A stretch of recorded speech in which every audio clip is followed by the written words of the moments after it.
Welcome back to another episode of The Anxious Creative. You're in for a very special treat. I am currently doing a series on how these people failed their way to success, and you're in for a treat because I have the most amazing lineup. And today I am so excited for you to get to hear from Jacob Kahn. Oh my gosh, we all know and love Jacob for his hilarious ways. And let me tell you, he makes me laugh this entire episode. But honestly, I think it's so important to shine a light on our failures, on our mess ups, where we've screwed up, because no one is without failure. And you've heard me say before, failure is the pathway to success. And so I wanted to bring you a series of some of the top people in the beauty industry and how they've failed their way to success so that you're not putting so much pressure on yourself, so that you ease up when you make a mistake. You're human, you're supposed to make mistakes. This is part of the process. You would never tell a toddler to stop trying to walk because they fell down the first time they tried. You'd encourage them to keep going. So, this is my encouragement to you in this series so that you hear not only my stories of failure and how I got to where I am, but others so that you feel comfortable taking messy, immediate, imperfect action in your life, business, and relationships so that you can change the course of your career and have the bank account you've always dreamed of. So, let's buckle up, friend, and dive in. Welcome to the Anxious Creative, Jacob. Hello. What's up? What's up? Look at Can this. Look at how close together we look. I love that we're we doing this I mean, same thing with our hair. I shouldn't have plucked my facial hair this morning, and then we would have looked even. I dyed mine darker so you could see it. Yeah, there we go. It'll Mine make comes all in the way pretty across. dark. That is Um, not true. for those of you that are listening, you'll have to go to YouTube and watch this video. Um, Jacob, you're going to have a couple quick changes during this podcast, and I Hmm. think is that your natural color? It is. This is not. This is This not. is all I did. This it is a 5 NN, and then Oh, this is my natural through the front. oh, there we go. There we go. So, how long have you been in the hair industry? Oh, I went to hair school when I was 18, and I'm 35 years old. So Okay, so that's pushing not answering my question, but 17 years almost. 17. Wow. And did you Yeah. always think you were gonna be a hairstylist? Well, not really. When I was, like, a young teenager, maybe at, like, 15, I cut my first, like, head of hair, just because I was sort of, like, into the punk music scene back then, and Oh. I still am, I guess, but everyone wanted funky, crazy looking hair, but nobody had any money Mhm. to go to Tony& and Guy or and get their haircut because that was, like, the spot to do it. So I just, like anybody that would let me cut their hair, I was cutting their hair, and, Mhm. but so that's, like, how I started off doing stuff, like, was thinking I was gonna do music, and I was cutting hair. That led I mean, I was always in theater and doing music and doing all that stuff, Mhm. and then later on, I thought I was gonna do stand-up. So it's like that was my goal, was to do stand-up comedy, and I was gonna do hair to, like, fund, like, getting there, Mhm. and then, I just really fell in love with doing it Right. So after a the while. comedy thing didn't work out is what you're trying to say? Well, no, I was doing stand-up. I was doing I was doing stand-up And while I was doing no one hair. was coming. Well, the audiences doing classes got bigger than the Nice. stand-up audiences, so we were just like I pivoted to really focusing on that, and I just really it went from, like, being a thing that I was like, "Oh, I can do this. I'm all right at it. I don't Mhm. hate it," to being like, "I really do love it." And then Yeah. when I realized, like, I can be on stage, I can still be an entertainer and Mhm. do hair, then I fully was all the way in at that point. So you were like you said you were, like, into theater and stuff like that. Was that something that you did from a young age? Yeah, I was in musical theater starting in, like, 6th grade, maybe. Okay. And then like all the way, through school and all of that. And Uh-huh.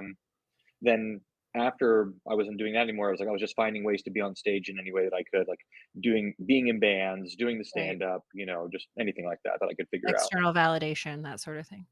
Yeah, just like to be in front of a crowd. Like I feel better Yep. talking to like a group of people like Mhm. than I do like an individual, you Yep. know?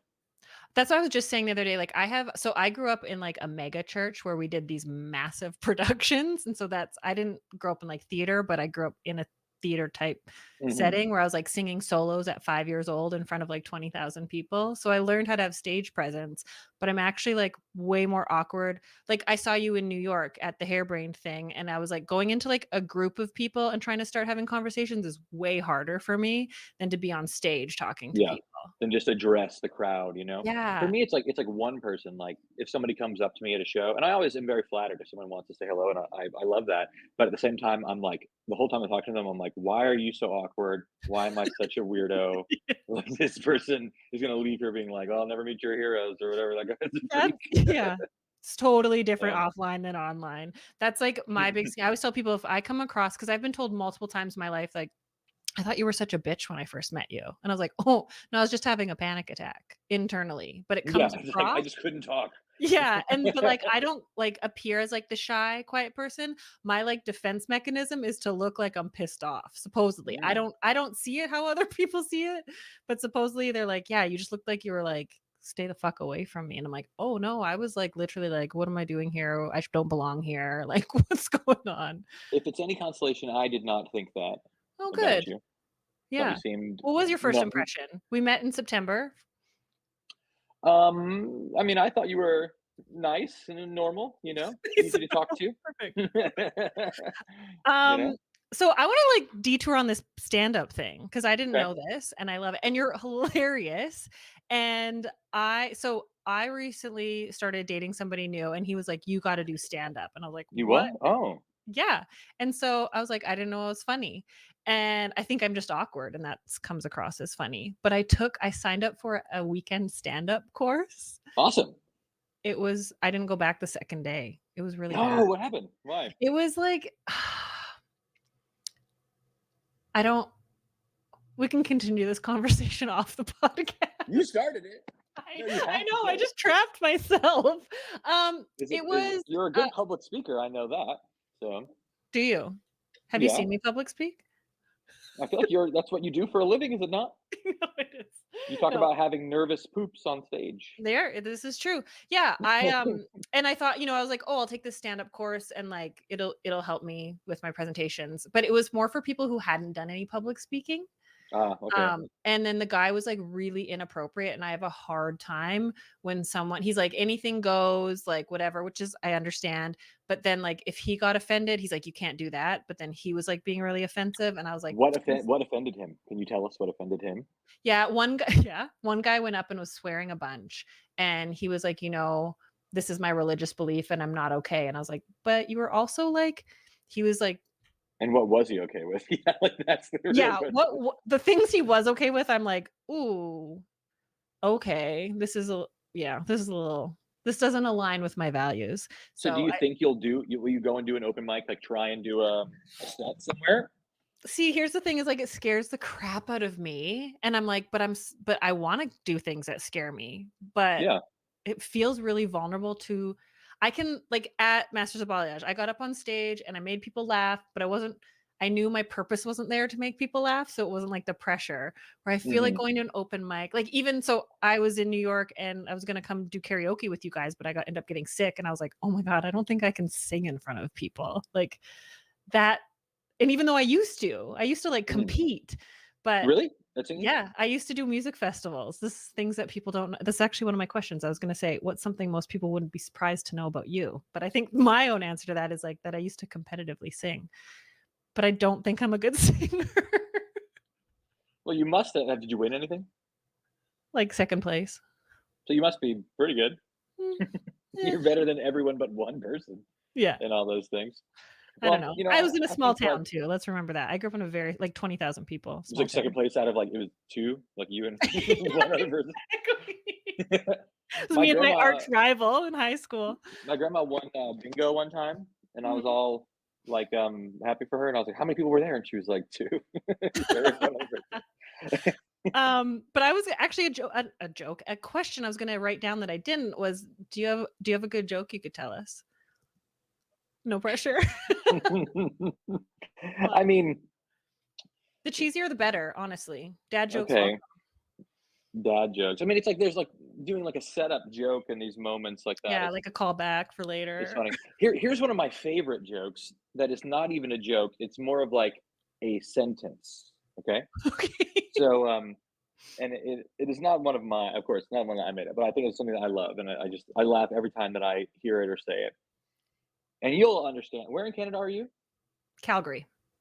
Are you around some Great Lakes or no? No, I'm Western Canada. Well, you're lucky. You're lucky you're not around these lakes because I, for one, am really sick of all these stuck-up bodies of water. Are you not? I don't know what. 'Cause I mean, it's like, get over yourself, Lake Superior. God. Ah, Oh, quick change. I Um, really like that joke. I think it's good. you like that joke?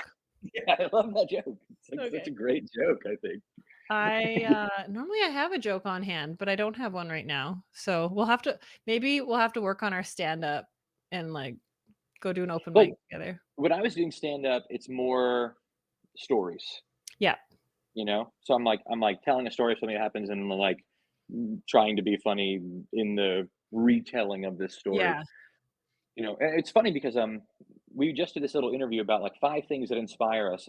Like Ben and I did this interview, and we said that comedy was a big part of it, and we listed the stand-ups that sort of inspire the way we do things on stage. Mhm. And I feel like when I'm doing regular stand-up, I'm doing stories, but when I'm doing stuff on stage, I'm doing like one-liners and things like that. So Mhm. I was saying like the stand-ups that I liked for that were, Norm Macdonald, Mitch Hedberg, Rodney Dangerfield, Of course. stand-ups like that. Just like Yeah. full, like quick one-liner kind of stand-ups. Mhm. And then whenever I'm just like actually doing a set, I'm just talking all like a Yeah. story all the way through. Yeah, that's kinda like stories are definitely my thing, and I have a lot of good material from my life, which leads me into my next question. Okay. What has been oh, and we all might hear my dogs come in right now. They're just at the front door. What has been the biggest failure or mistake you've made in your career? Or has there been any moment where you're like, you've questioned, like, should I leave? Should I quit? Like, I messed up. I feel like an imposter.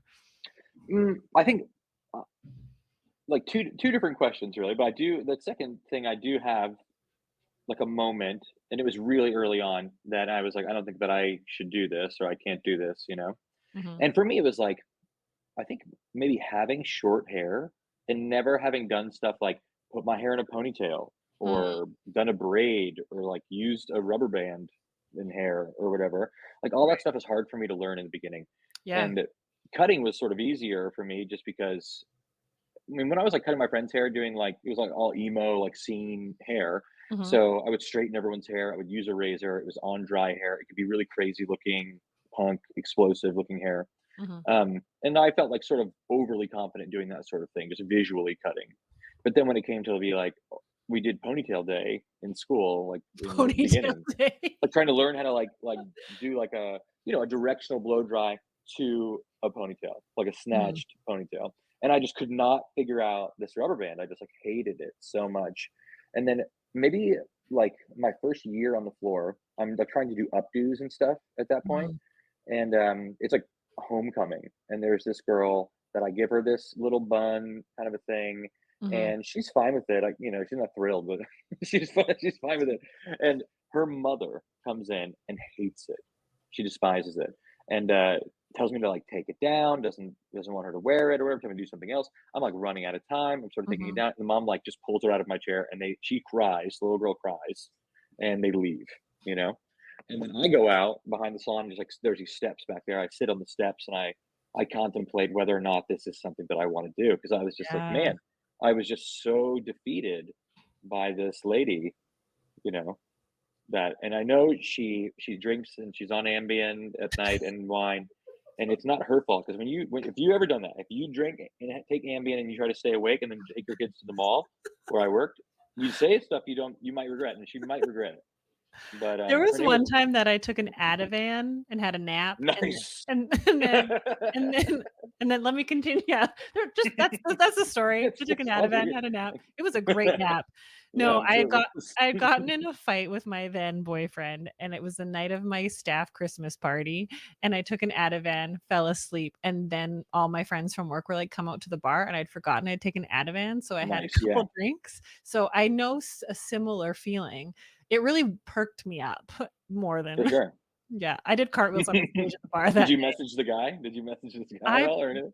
it was, like, the most toxic relationship. I actually ended up marrying him.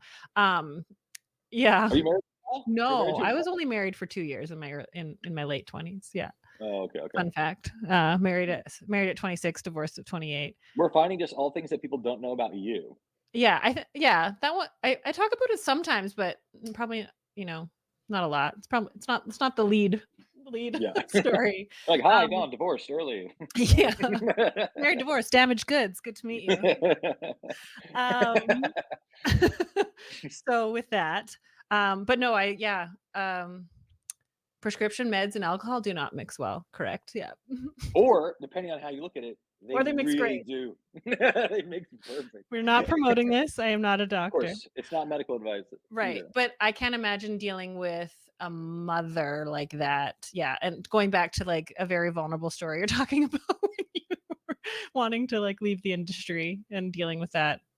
I sucked it up though, and just I Yeah. came back the next day and honestly did weddings and homecoming and updo and all that for years and years after. I Yeah. it's probably like what is it, 17 years we were saying. I probably did it for the first 10, was Oh, doing wow. updos and stuff, but I was never great at it. I never had fun doing it. Yeah. And like the all the other Question, all what do you the tone your hair with? It looks so this good. is a 9 p.m. PN. Um, the pearl neutral. Oh, there we go.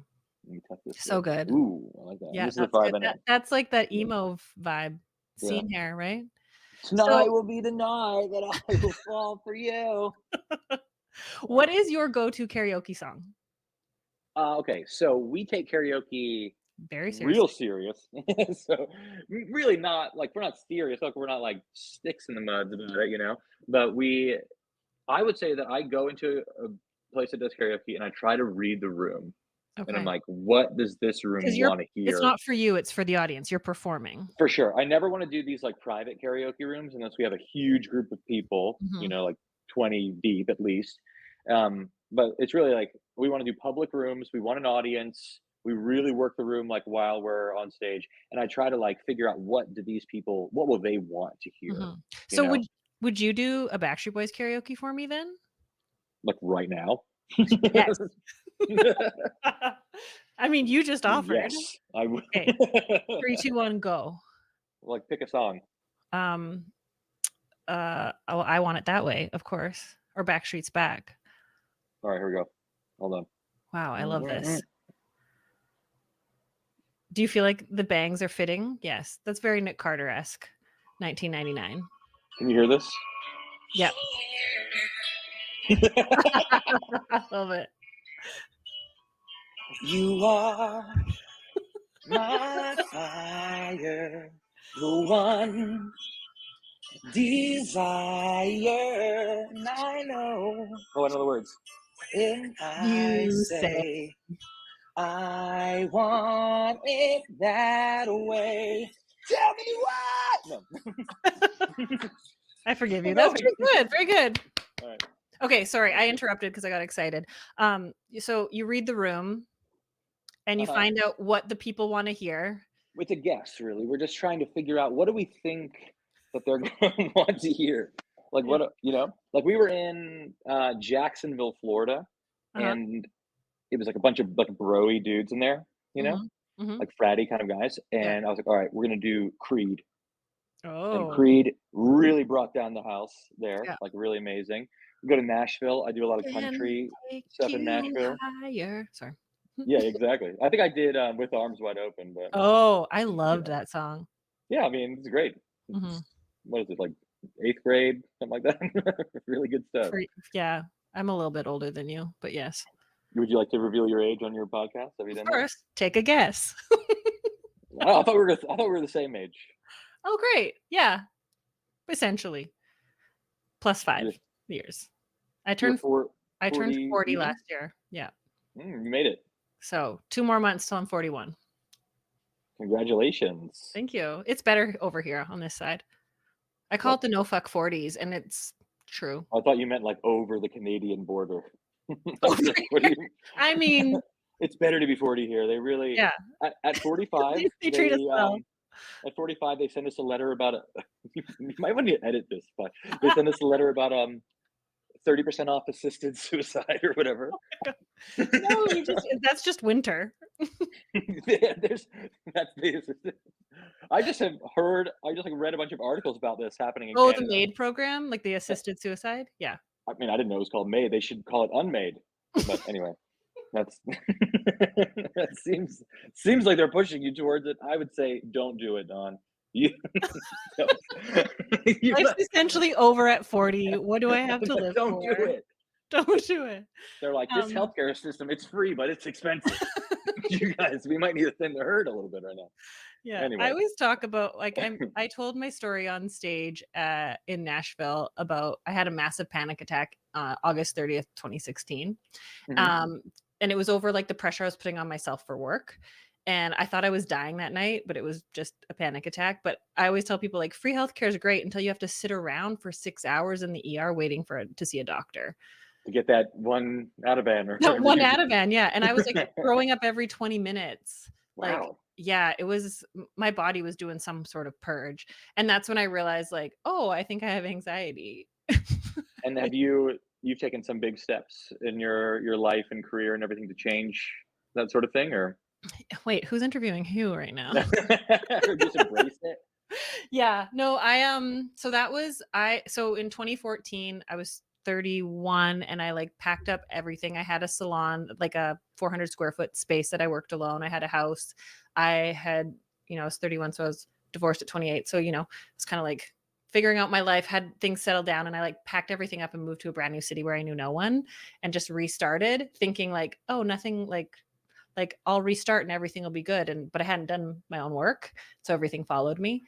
And I ended up like rebuilding a business off of like hustle and people pleasing and bending over backwards and letting everyone walk all over me and Just no letting it boundaries. just yeah, letting it happen again, huh? Yeah. And same with like getting into like relationships that like, it's like, I always say, like, if you have toxic client relationships, how many of you guys have toxic, like romantic relationships? And I was just in New York speaking and everyone's like, yeah. I was like, because if you lack Mhm. boundaries in your business, probably lack boundaries in In your your personal personal life. life, for sure. Yeah, and 100%. so that was, like the 2016 thing was, like, a big eye opener of, like, I can't keep going this way, and that's where, like, I changed a lot about how I ran my business, how I interacted with clients, and learning that, like, oh, like, I can still be a good hairstylist and take care of my clients without sacrificing my own health and wellness. But Well, and I like, something I always say to people too is, like, the clients that you're bending over backwards for, like, you're like, "Oh, these are the ones that I don't raise their prices. They've been with me for so long. They're like family." Guess what? They are not, no, They and are you're, like, not. rewarding bad behavior. It's like you squeeze in the people that are the squeaky wheel, and you don't reward the people that do things the right way. Yeah, that are just, like, following your Yeah, systems, doing the things that you ask, like, those clients that you bend over backwards for, the moment it's convenient for them to see somebody else when you can't, like, do what they want, mhm, even though you were like, "Oh, we've treated them so good for years and years," they're out the door. They totally. don't care, you But know? you know what I learned it was for me? It wasn't about I convinced myself that I was taking care of other people, but it was totally a transaction of like, if I do this for you, then you'll praise me. And for a hot second, I'll feel like I have self-worth. Okay. I was always just afraid. I think in the beginning, it was like a financial thing or something. Like, I was Oh, like, yeah. I really just want to make sure my books are full. I've got Mhm, working in corporate salons, it was like I had numbers I had to hit. I was like, I've got to make sure that I get mhm, X amount of clients, this many totals, this much retail totals and stuff, which mhm, is influenced me to do things really differently at our salon too. Like, mhm, and we're a mix now of commission and rental, but we were all the way commission for, the first like 7 years or something. mhm, And I never had retail like totals for people. I did have like certain goals like to hit if you wanted to like raise your prices and mhm. whatever, but it was never like, at least I tried to never present it in a way that would bring people down. It was only like meant to just try to make you achieve a goal to feel better about it or that Mhm. sort of thing, but to take some of that pressure off. And I always found like happy hairdressers in the salon means better work, means happy clients, means longevity of Yeah. business, like big turnover and stressing everybody out and making them feel like worthless. Like it's over. I think it's so Yeah. done. I got really lucky. The first job I got right out of hair school was like for the best boss ever. And I have always really liked to travel. And I remember being like, can I go to Australia for 6 weeks? And she's like, well, like if I do that for you, what do you do for me? And she educated me on the fact that like if you go for 6 weeks, there's like no one making money in this chair. Mhm. So like, how can we make this work? And it wasn't a no, it wasn't like a like, are you kidding me? It was like, let's figure out like, is there a Like, solution? how to do this.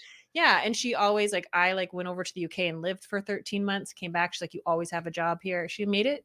I always wanted to be my own boss, but she made it too good to leave. Mhm. And then she sold the business to somebody else who like ran things legally and by the book, but it was no longer too good to leave. And she was Yeah, always willing to work with us. really the boss you want is the one who's willing to do illegal shit.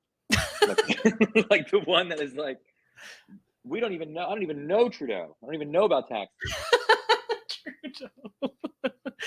Nice little. Actually, I have a question with my naive Canadianness. What is So homecoming? Because I've heard it. Oh. Is it like prom? Well, when you're in high school in the United States, for your first year of high school, you're forced to leave the house and live outside in the woods. And then eventually, that like when that year is done and you've learned a few things, like you're able to use a compass and you're able to make a fire, then Right. you're able to go home again. It's kind of like when It's we it's build our it's igloos for the winter and yeah, like bring our buffalo into the yard. yeah. When you guys get your Royal Canadian Mountie outfits or whatever you do in kindergarten, and or what do you call that? You don't have The kindergarten. You have parade with the RCMP officers. Yeah. what does that stand for? Royal Royal Canadian. Okay, Canadian I got Mounted it. No, homecoming is like yeah, it's like diet prom. It's like Police. it's like when you because prom is for upperclassmen. So if you're junior, senior, last 2 years of high school, then you can go to prom. Or What if are the because like, we don't do the junior, senior thingy me. okay, so It's we like have it depends on which state, but it's basically that up you have like sixth, seventh, and eighth grade is middle school. mhm, We call it, and then yeah. you have high school, which is ninth, 10th, 11th, 12th. So we You know? have junior high. Yeah, I think Yeah, sometimes. junior high. Sometimes it goes like um till ninth grade. Like when I lived in Pennsylvania, it was like eighth, ninth. So we said that was junior high. And Okay. then you had 10th, 11th, 12th was senior. So the upperclassmen are your grade 11, grade 12. I'll say it that way. So instead of eighth grade, Yeah, I 12th was gonna grade, say, that was my next thing. I'm like, "Do you wanna know the other difference?" Is you guys say, like, grade 11, 8th and grade, ninth grade. sometimes you go we go to college, you go to university, Yeah. and we take Wait, what do you vacations to go on call holidays. do you wanna know another thing? Is we say decal, not decal. What the fuck? First of Because all, I had these, oh, I don't have how them on often are my you saying decal for well, I God's got these, sake? like, mirror decals made for people that says, "I'm a Don't big say deal and I can decal. do hard People are things." gonna think you're saying something else. Don't Decal. talk about decals in public like that. Have you ever seen this? I probably shouldn't say this. Have you seen that New Zealand, um, commercial for deck sealant? But he's No. got I'll send it to you. Okay, good. Anyway, moving Like, "Is your on. deck soaking wet? You need deck seal." I'm sorry. We're gonna have to put an explicit on this I podcast know, this is gonna be episode. the one that this is the last Um, podcast you do. yeah, shut down. Canceled. If there was some reason why you could no longer be in the industry, feel like we already answered this. What would you do? Would you go back to I comedy? I would do voiceover, Oh, acting and radio, possibly. We did the podcast, if we had a podcast for a long time, we took the last year off of doing it. We're bringing it back right now, like a little bit rebranded. mhm. So you'll be on that next. But If I consent. that's our most important step. Anyway. The podcast used to be called "This Is a Bad Idea," so most people did not Ooh. consent. Um, but the oh yeah, so I would want to do voiceover. Like Uh-huh. that's basically what I do. I do that for my videos in a big way and all Yeah. of that. Um, all the other things like all the stage stuff, it was always talking, singing, whatever. Mhm. And I've always been like, I love accents. I love voiceover acting. I've even just recently have connected with an agent here that is like helping me get a reel together, and like I'm gonna try to do some like I Cool. don't know. We'll see what I get. Well, some 'Cause local voiceover it seems like you jobs. have a lot of free time. I have zero free time really, but I am the person who I will get anxiety if I'm not incredibly busy.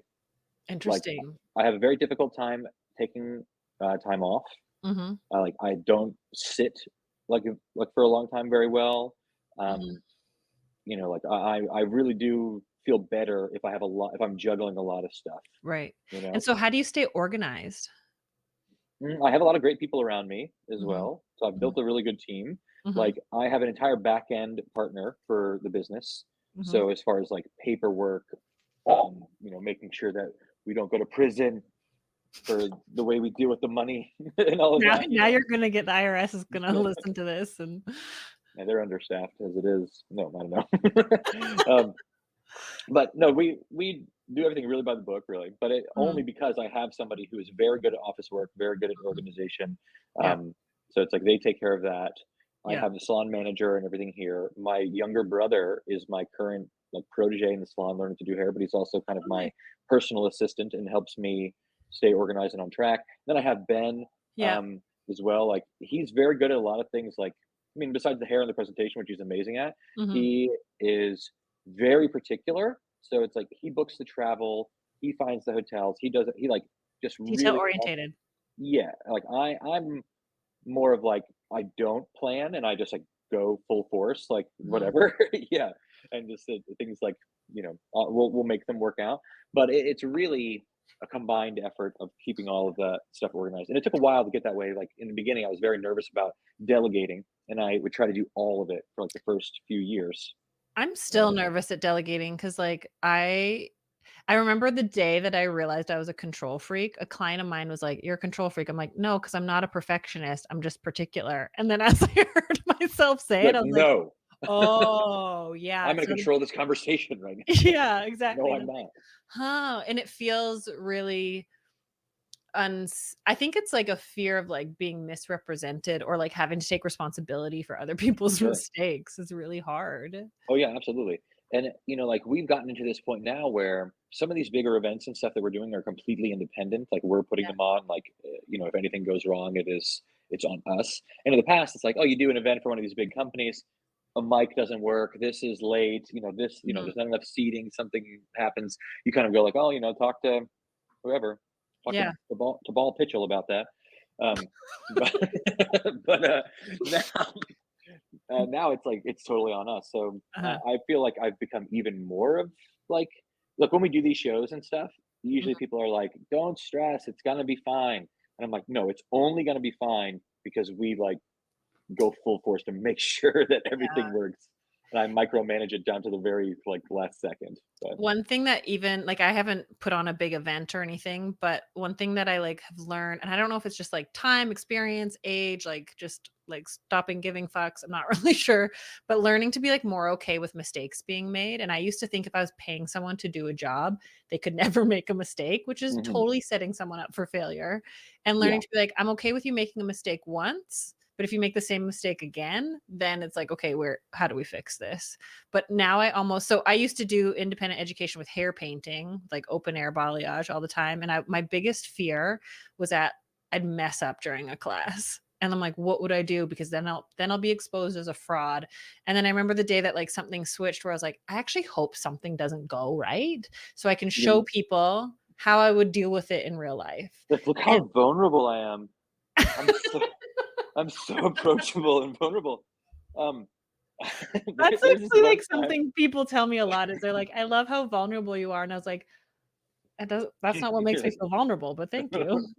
I like did this speaking of like messing up in a balayage class, I was like, this is a 2017. I'm teaching this like hand painting class, and I Mhm. say that I'm gonna like back home for whatever reason. I back home one side, I fully forget to back home the entire other side. Yeah. And then I'm like, On why? stage? How are we gonna? I mean, it was in the salon, but it was like 50. There's Yeah. not like no one. Not So I was anyone. I was like, how are we gonna spin this right now to be like, well, I decided not to show you guys that, you can do it without or with, Yeah. whatever. Even though it's a human woman and not, not like a Yeah, mannequin, it needs to look the same. But it totally does happen. These things happen. totally. Like sometimes your bangs, you leave them too long. Sometimes, okay, and one you of have my to accept favorite that. reels of yours is when your client is like, "What the heck is going," like, she had that little weird divot in her bangs, and then she came in and you're like, "Your bangs are gaslighting you." When she got gaslit by her own bangs? Yeah. Well, she made me think that there was something really wrong with it. Like, when she sent that picture, and I'm like, I don't know what's happening because it's, Mhm, like, reversed, and I'm trying to fix my hair after the bangs have been on there. mhm. Anyway, she sent me these pictures of her bangs that you see in the Yeah. video, and I'm Yeah. like, "How did I do that?" I'm like, "How did I mess this up this bad? It looks so crazy." And then she Mhm. came in, and I cannot find this mistake Yeah. at all. So, and she didn't understand either. She's like, "I have no idea how this happened." And to this day, we still don't know. Because she came in, I did recut them, but I'm like, I don't really feel that I need to, Mhm. but it was okay. I like her a Have lot, so. have you ever, like, fried someone's hair off or accidentally, like, used your shears when you should have used your texture shears, or, like, has Dude, anything like I just commented that actual comment today because Hairbrain posted a thing that was like, "What's the worst mistake you made?" About a year ago, I'm filming a video, um, and I talk about how I literally say that we're not gonna give the girl bangs, and then, like, it's like down to here, and I'm like, "I'm gonna take a little weight out," and I go like, "Snip," when I thought I had texturizing scissors and I had a regular scissor, I just cut it short, like one piece in the middle, blow, right to there. And I'm like, "Well, I've sort of decided where we are going to do bangs." And then I You're put like, in the bangs, you know? And "Oh." I had this segment called Hair Horror Stories that we were Mhm, doing, where, like, we go around and interview hairdressers at shows and ask, like, "What's the worst thing that happened?" A mhm. lot of people have that story. Like, Sam Villa has that story. A lot, that all happened to Mhm. them. And I hadn't had it happen when I was talking to them, so I was like, "Oh, that's crazy! Like, how could that happen? How could you not know?" And You're like, now "Loser." it was my time. Like, Yeah. I had run out the clock on that, and it was definitely my time to do that mistake. That's something that didn't happen to me, but I fried a girl's hair off with, and I still don't know what happened to this day. It was open air balayage, 10 minutes on her hair, like, and it fried. She got something Yeah, on her hair, she you know? recently became vegan, so I wonder if that Mhm, that's what it is. to do with it. I don't It's know. But it's the almond milk. yeah, It really comes out in the yeah. cuticle. Anyway, I remember it was 16 years into my career, and I was like, "Clearly I faked my way to this point." Like, this That was proved. your moment of, like, "I shouldn't be doing this 16 Yeah, years in." that was, so this is, like, the craziest story. I Cosmoprof had asked me to go down to ISSE or ISSE or whatever it's called in LA, Long and they're Beach, like, yeah. or wherever, yeah. Um, see, I, like, just don't know It's the basically LA. shows. Yeah. Um, and they're like, "Can you make it?" It was last minute. They're like, "We'd like you to be part of a photo shoot." And I was like, "Oh my god, like, whoa." Like, that was, like, the Is this first. Megan at Cosmoprof Yeah, this at was the Megan time? back when she was at Cosmoprof. And I was like, "Oh my god, like, I would love to." And I couldn't reschedule this one client. And at the time, I was, like, educating a little bit, but, like, my full-time gig was, like, clients. And I was like, I really, like, I felt like it was my duty to, like, stay for this client. So I was like, "Thanks so much, but, like, I can't." And then that client is the one that I fried her hair off, and that photo shoot was the first ever Cosmoprof team. So we would've been on team together. I Yeah, was there. and I was I there. remember being like, I remember that shoot. I'm like, well, they had, like, so many prospects and everyone all together in there. yeah, and I Man, was invited, but I didn't know, and I didn't was go that because I thought the honorable thing was to, like, I'm not gonna bail on my client, I'm not gonna reschedule her 'cause she can't do it. And then I just remember being like, I shared this at in Nashville, like, I was like, "I remember thinking that was my one big chance, and I missed it, and no, then I'm you're rewarded with fine. completely royally effing someone's hair up." And I was like, Did they remain a client after that, or was that the last time you saw that was the last time so what I did is, because them? I was such a people pleaser, and it was more so I was in this new city, I'd never worked, like, I worked by myself when I moved to Calgary, so I never got to know anybody else in the industry. And, I mean, no one really reached out to me, I didn't reach out to them, so I didn't have any community within the industry. And my biggest fear when that happened was, "Oh my god, like, everyone's gonna find out I'm a total fraud and I don't know what I'm doing." It wasn't about taking care of my client, it was about keeping her quiet. And So you've been I dealing with, like, full imposter syndrome for a while, huh? Yeah, yeah, and Like, so I did Great Lengths extensions at the time, and I paid for, like, $2,000 worth of hair to put in to, like, make it okay, did like, she I just, even like, get it? Did she come and get it, or she didn't even she come? got it, and then 2 weeks later got it taken out. Oh, And then Jesus. yeah, it was Mhm. just, like, it was this moment where I felt like a complete fraud. I felt like, "How could I have made such a stupid mistake?" Um, And, like, before that, I had done, like, an NHL hockey wives hair, and in a panicked moment, because like, full-blown anxiety, you don't think straight, and I've shared this story on stage, and people are like, "Ooh," I'm like, "It went too ashy," and so I was like, "Well, I should add more gold," and so Love in my green is a anxious beautiful brain, I was like, "Well, I'll tone down." So I took a 7G thinking not yeah. thinking level, but just thinking more gold, and then made it so muddy, and the cool thing about sharing these stories is, like, everyone has their own version of it where it's like, Yeah. I knew better, and if I was, like, in my right mind, I would know the chemistry, but in these moments or, like, freak stuff happens, like hair frying off. Well, yeah, I've But had somebody's hair fry off. It was a hairdresser in my chair that, had red. Their hair was, like, ruby red, yeah. and I know there's color on their hair, but I assume it's just, it's permanent professional color or whatever. I'm, Mhm, like, doing a foil overlay, like, all the way double process. Like, we're trying to get her as light as possible, roots to mhm. ends, one color. I get, like, this deep into the back, and she's like, "Is it supposed to be hot?" And I'm like, "I mean, it can be a little bit hot," and I touch it, and it physically burns me, and then I open the foil, smoke comes out Yeah. of this foil, you know, and it breaks off, like, all of the hair, like, occipital down, gone, to be this long, and her hair was, like, all the way to her waist or something, like, her hair Yeah. is her pride and joy. You're like, "So those undercuts are super cool right now?" I mean, I just was straight up with her, Yeah. told her what happened, grilled her, like, "What is on your hair?" And it's henna. She has henna on her hair, Mm, the red, and, it's my fault though, because I'm like, "She's a hairdresser. This is not, you know, henna, whatever from Lush or whatever." yeah. And I just didn't expect it. I just really didn't expect it. No. And I would anticipate that, and at this point, it's like color history no matter what, as Mhm. long as her hair is long. But I just thought if she has that, she's gonna tell me she does hair. She knows she can't bleach through henna, whatever. And it's red, so it wasn't my normal thought. If I see somebody like that with that opaque, dark, matte, flat kind of like Yeah. brown, then I'm like, well, maybe this is some kind of henna or whatever. But I just didn't anticipate it for the red, and that's my mistake. Yeah. But That's like I mean, that whole scenario with me, it, like, really helped me get really strong in my consultations mhm. and teaching I remember, like, starting off saying, "There's no way I can guarantee how your hair will respond." Even if I've done your hair a million times, like, your medications, your health, your hormones can change from the last time I saw you. I can better predict, and I freaked some clients out. They're like, "Should I go somewhere else?" And I'm like, "No, it's just weird that we don't have this standard in our Yeah, it's like industry." they're not gonna say it, but they can't guarantee it either. No. I even do that with cuts. I'm like, "Your hair's this long, you want it shorter? I can't guarantee that it will be shorter, it may be longer." We're not sorry, that's fair. I'm Love sorry. it. Love it. So good. That's like I like Ben's series of, like, the whole Yes, yes, it is yeah, the and, best like, series ever. like, people think it's People are real. so dumb, and not I mean, whatever, I know you're Canadian, you don't say dumb, but the the the people in the comment section, I'm like, "Come on, you Yeah, guys." They're like, but "He I feel ruined like her life," and I'm like, "No, she wanted it." yeah. Do you I feel like you do the same thing where you, like, poke the bear a little bit with your Oh, content. do I? Now, Yeah, no, I do for sure. um, do you enjoy it? Is it strategic for engagement, or is it, like, you like messing with people? Like, what is the I think drive? certain things, are definitely on purpose.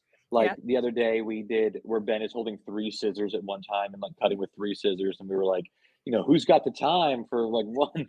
You know? Yeah. And I know people are gonna get pissed. Most people are gonna think it's funny, and then Yeah. there's gonna be a few people that are like, "This isn't new. I had 3 scissors back in, '68." And I'm like, Yeah. "No, you definitely didn't." And I'll say things like that I invented scissors and I invented layers and, So good.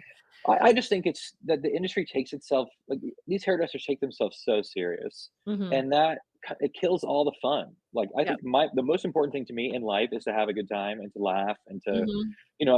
if I'm not doing that, then I don't want to do anything. I Yeah. wouldn't keep doing hair if it was just nothing but straight lace, buttoned up. Like my issue with education coming up was that first of all, I thought you had to have a British accent. I didn't know that you were allowed to not have one. But if you Can didn't, you do the rest of the podcast in a British accent, please? I need a region. No, I can't do it. Yeah.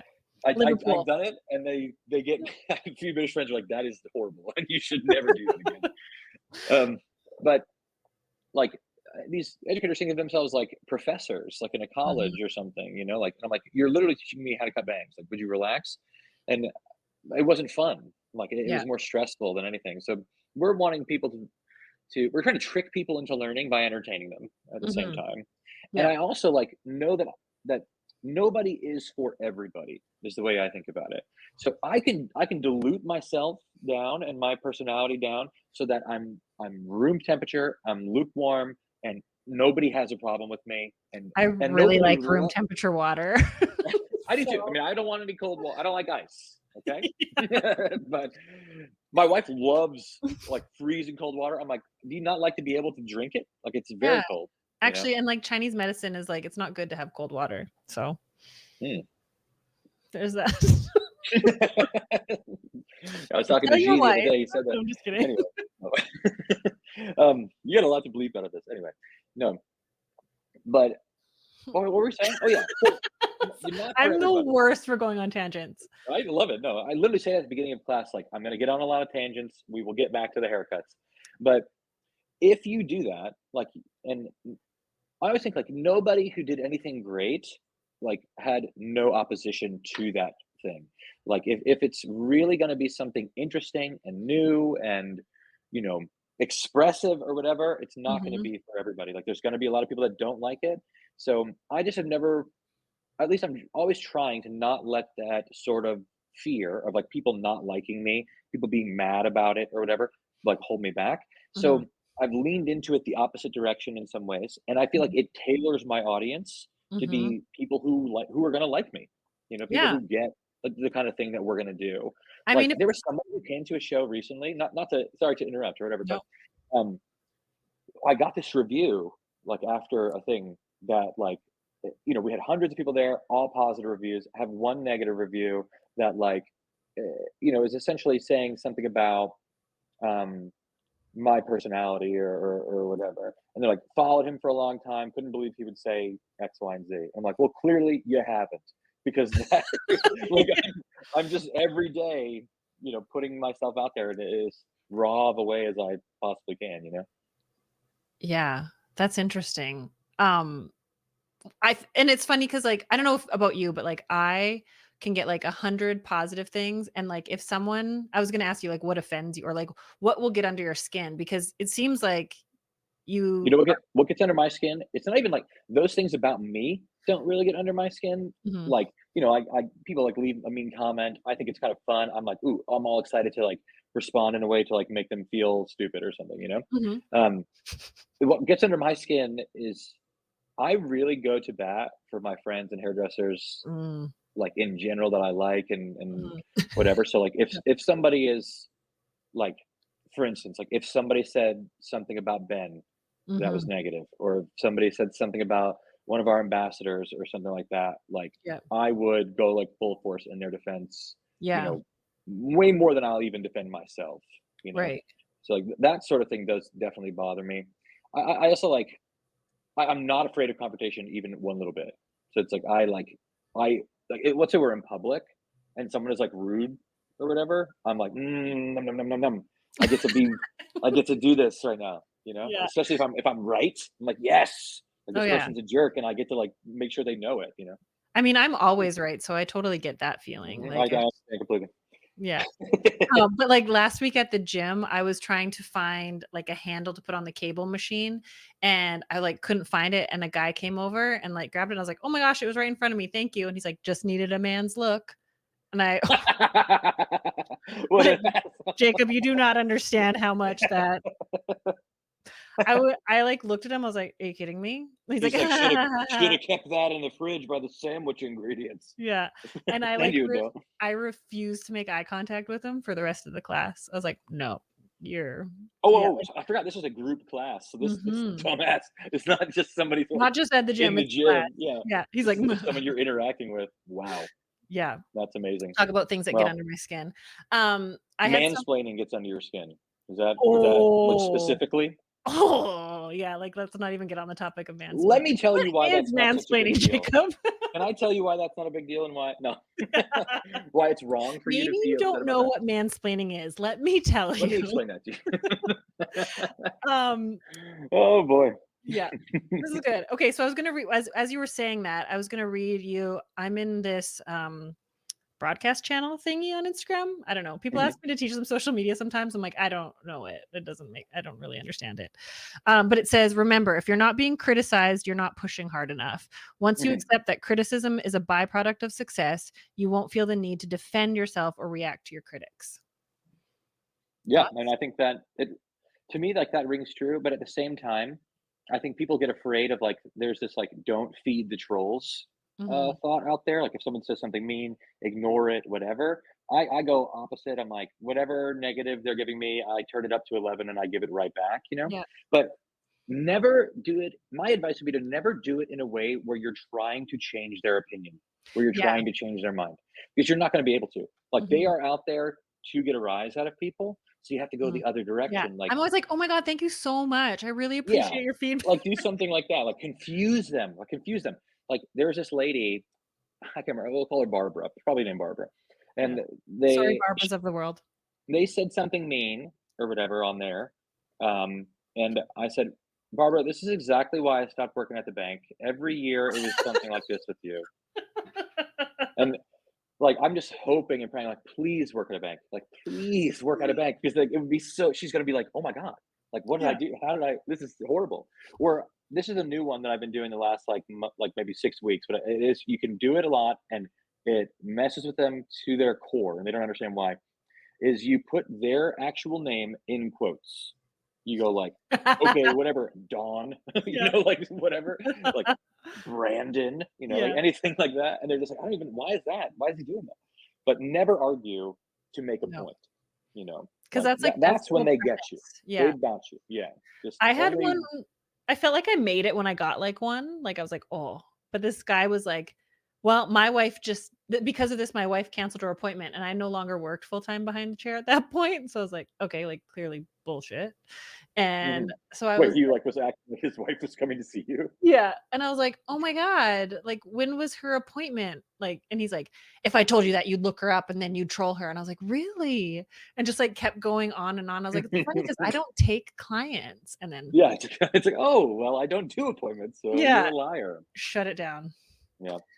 I Um, think that sort of thing is fun, you know? yeah, you gotta and I so last year, I posted something I can't even remember what it was, but a lot of people didn't read it fully all the way through or, like, misunderstood it, and this one girl went I don't even know why, because I if people attack my character, that's when I get offended. Like, I can handle people, like, correcting my grammar and spelling, because like, I'm like, "Great."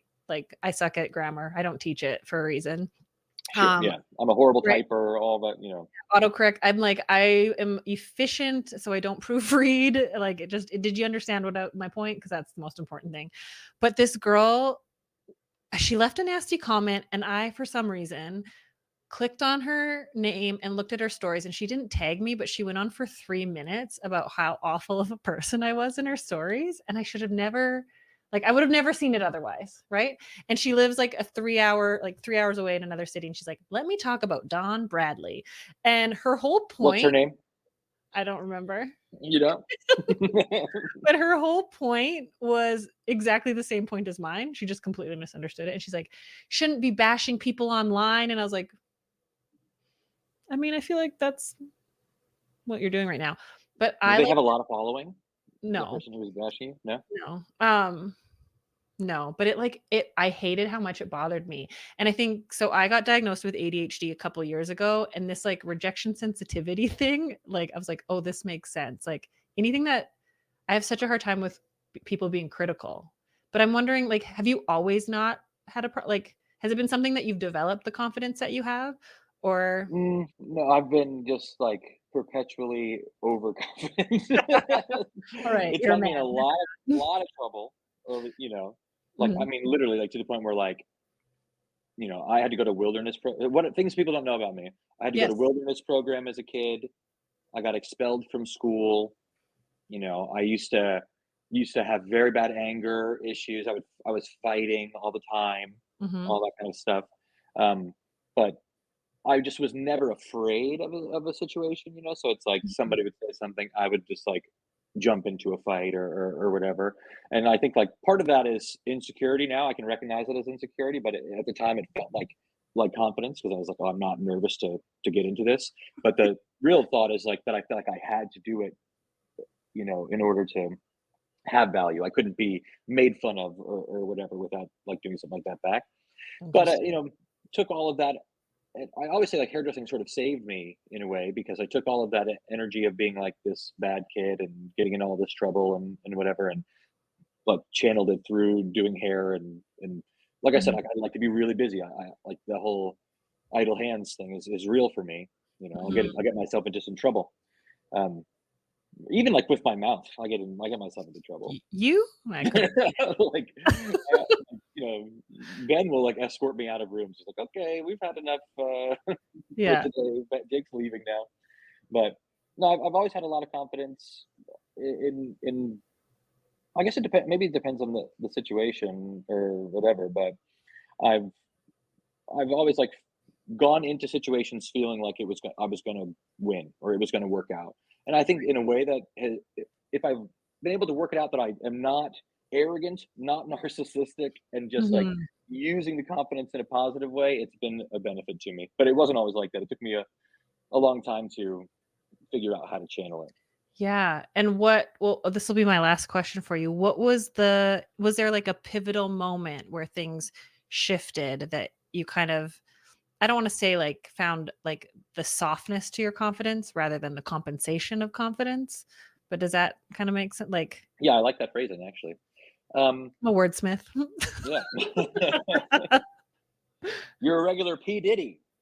Oh, sorry. More of a Kanye? No, Oh it's my too god. much. Can't help it. Woo! Anyway, Biggie. yeah, we just go to someone who can't defend himself. Um, s I would say okay, something that people really don't know about me. Here's Indy, by the Aw. way. Hi, He wants to get Indy. picked up right now for some reason. Um, hey, bud. Um, when I was I did that wilderness program, and then I moved to Dubai with my dad. He got a job in Dubai. So I was there for a year and a half with him, almost to just remove me from the situation here, like around the people and whatever friends that I was forming bad habits with and so on and so forth. And then Mhm. when I got back and decided to go to hair school, I also became very interested in like meditation, karma, reincarnation, all of this sort of stuff. Okay. So I had friends that became Hare Krishnas, a Hare Mhm. Krishna. Mhm, mhm. And I almost became a Hare Krishna myself. They would call me a plainclothes devotee because I was doing everything, but I didn't wear the saffron robes or shave my head or like live at the temple. Mhm. And eventually, like we talked a little bit about this before we started, but I'm not religious. My family is Muslim. I'm half Pakistani, so like my family, that side of my family is Muslim. My mom like converted to be Muslim when we were young and everything too. Mhm. And now it's like I don't have religion really in my life, but a lot of the things that I took from like I guess Hare Krishna and Hinduism and all of that was like how my own like thoughts and emotions are really not my own. Like you're not able to control necessarily what happens in here. All you're really able to control is like what you do with it, how you Mhm. feel about it. Mhm. So I think the tools that I gained from like studying all of that, studying Sanskrit and Bhagavad Gita and all of that was I'm able to use now in like my everyday life. So that Yeah. was in my late teens, early 20s, Mhm. and then I think like having to. I also didn't have like a support system as far as like my parents were not going to bail me out.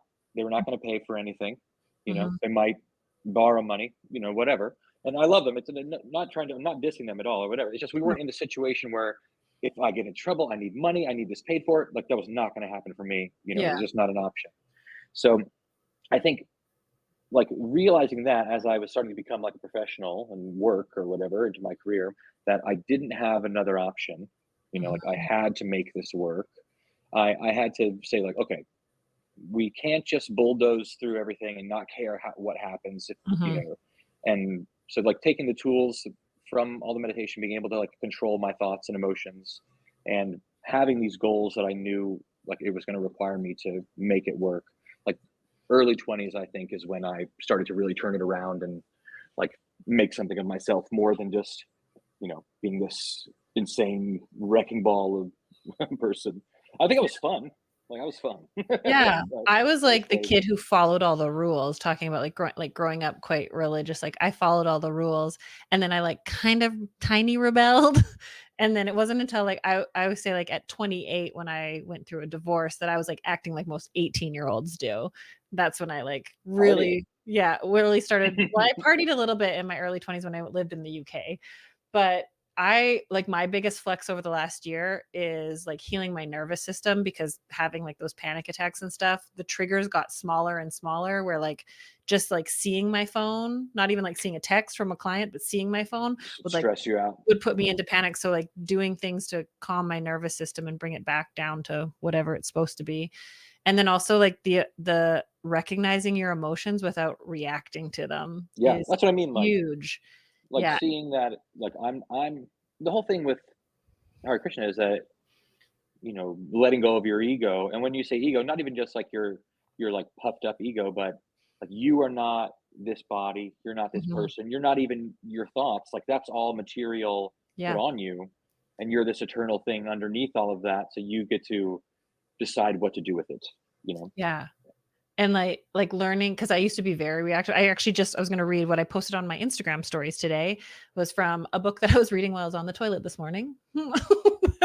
It We need to said get some. We need to some get some fiber in your diet. yeah, some TMI here. It says How many many of chapters did you get through today on this toilet talk? it was quick. It was quick. It says many of our emotional reactions do not have to do with what is currently going on. They are actually old emotions accumulated from the past and patterns that arise when familiar situations appear. And I feel like Mhm. that's one of my biggest flexes is like my emotional regulation is like honoring what I feel, experiencing it, expressing it, but not taking action on it immediately and going like, does this reaction match the scenario? And Oh, for even with sure. clients, like how angry I used to get when a client would like ask to get squeezed in. And I'm like, well, why'd I say yes?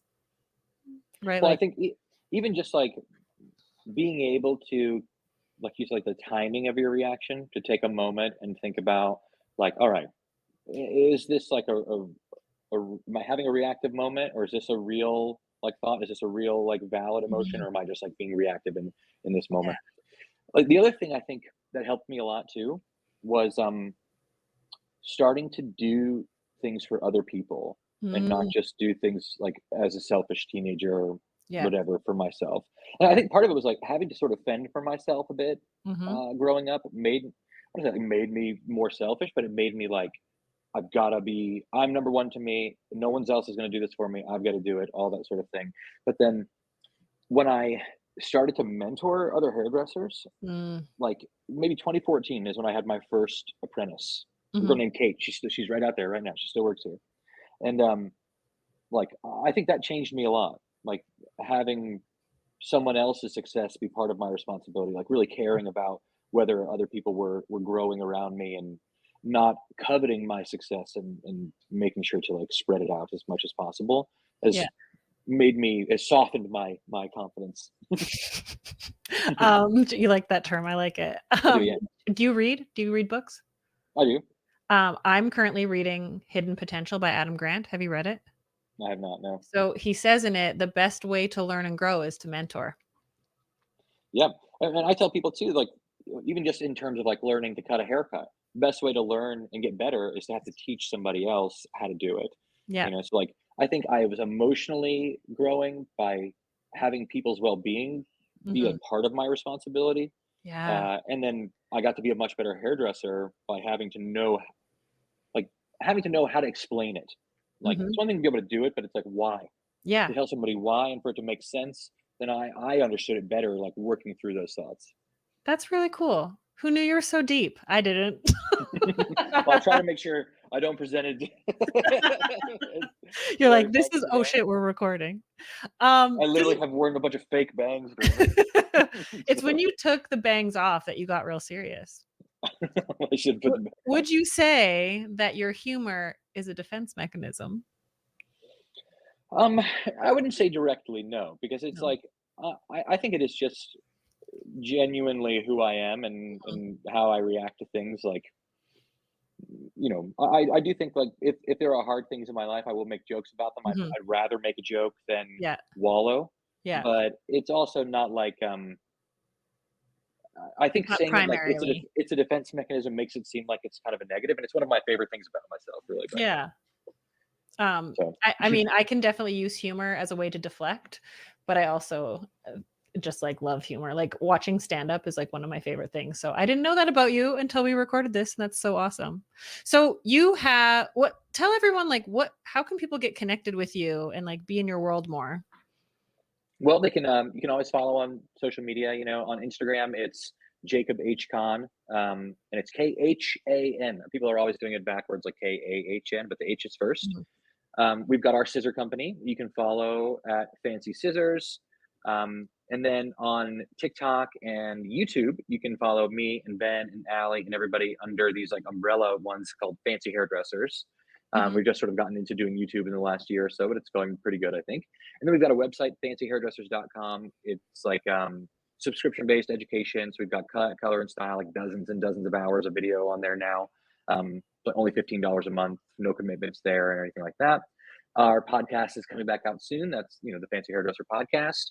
So if you just look up Fancy Hairdressers, you're going to find me, you'll find Ben, you'll find everybody. So You're yeah. gonna find some fancy hairdressers.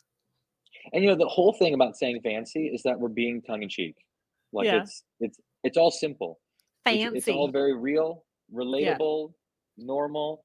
Like we it's you know, I was saying like these hairdressers, these educators of the past think that they're professors, you know, up there being like, you know, so very Mhm. serious. We would laugh and say like, oh, it's like, you know, such a fancy hairdresser up there. And eventually that like just became the name of the Mhm. brand. So I love it, and I think that's why, like, I've enjoyed getting to know you more is that you are approachable, you are relatable, you're a real human being who talks like a real human being. You're not pretending to be someone pretentious above people and that never makes mistakes. So, thank you for oh sharing so openly. I'll fuck up a bunch of stuff even just on the way home. I'll run a light or red light or something.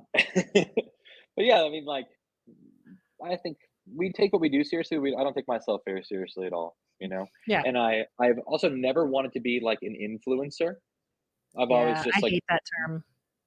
been a hairdresser, an entertainer, an educator. I Mhm. mean, like whatever you want to call it. But like the whole influencer thing, I think comes with this disingenuine like personality that comes up like that is presented as authenticity because It's it's like always the like, oh, how do you make it? Yeah, exactly, like yeah, like you know, so yeah, many people I meet, I see, we all see it, and we like yeah, these groups of people. They meet each other for the first time. They're like, oh my god, girl, you're a queen. You're like, you know, whatever. You know, it doesn't. Maybe it's a, you know, not just saying it's girls. Not, I don't mean that, but anybody. It's like they just like the way that they present themselves and act like online is usually not the way that they actually are in real life and mhm. I just try to just be all the goofy shit that I'm doing on there like that's just it's really just who I am and just try to be normal. Yeah, it's and it I feel like when I got in the industry, so I started in 2002. Sorry, I have like last question, then one last comment. No, I don't It mind was at like all. you had to fake it till you had to like put on this front. Like I worked in a salon that carried a corporate brand that we had to wear all black and like had Verbatim. to like had to yes. And no, it was very I didn't work I ended up working at the Aveda global headquarters in the UK, which was kind of cool. No, But sick.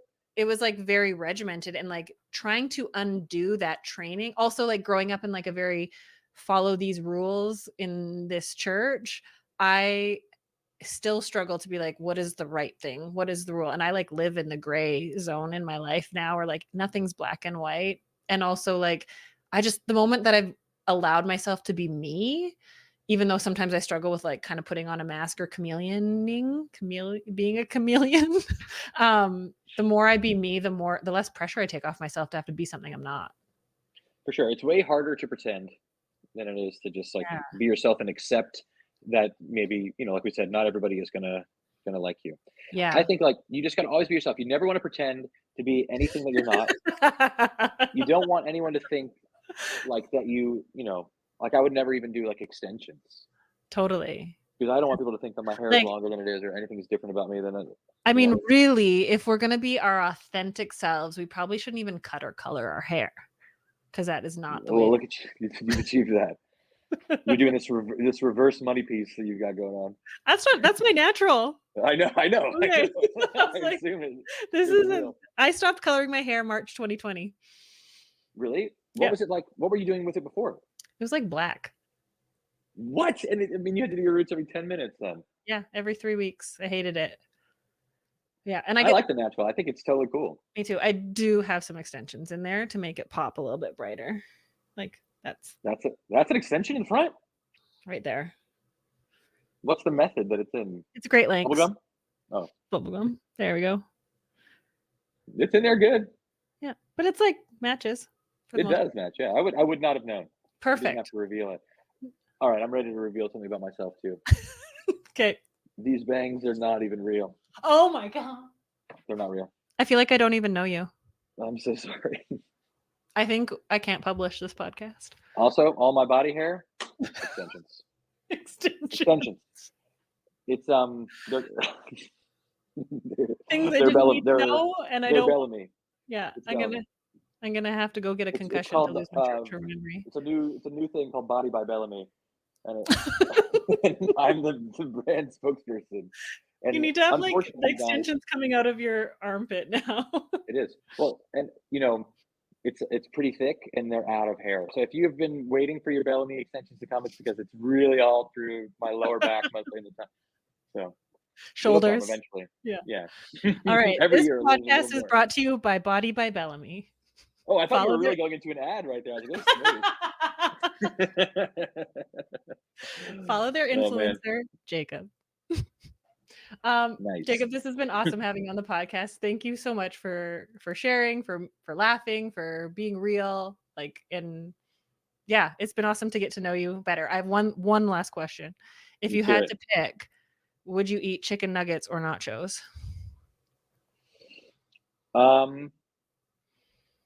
It is a loaded question, but if someone made the nachos what I would consider the right way, which means that you do chips and then you have to layer. You go chips, toppings, not just Mhm. toppings on top.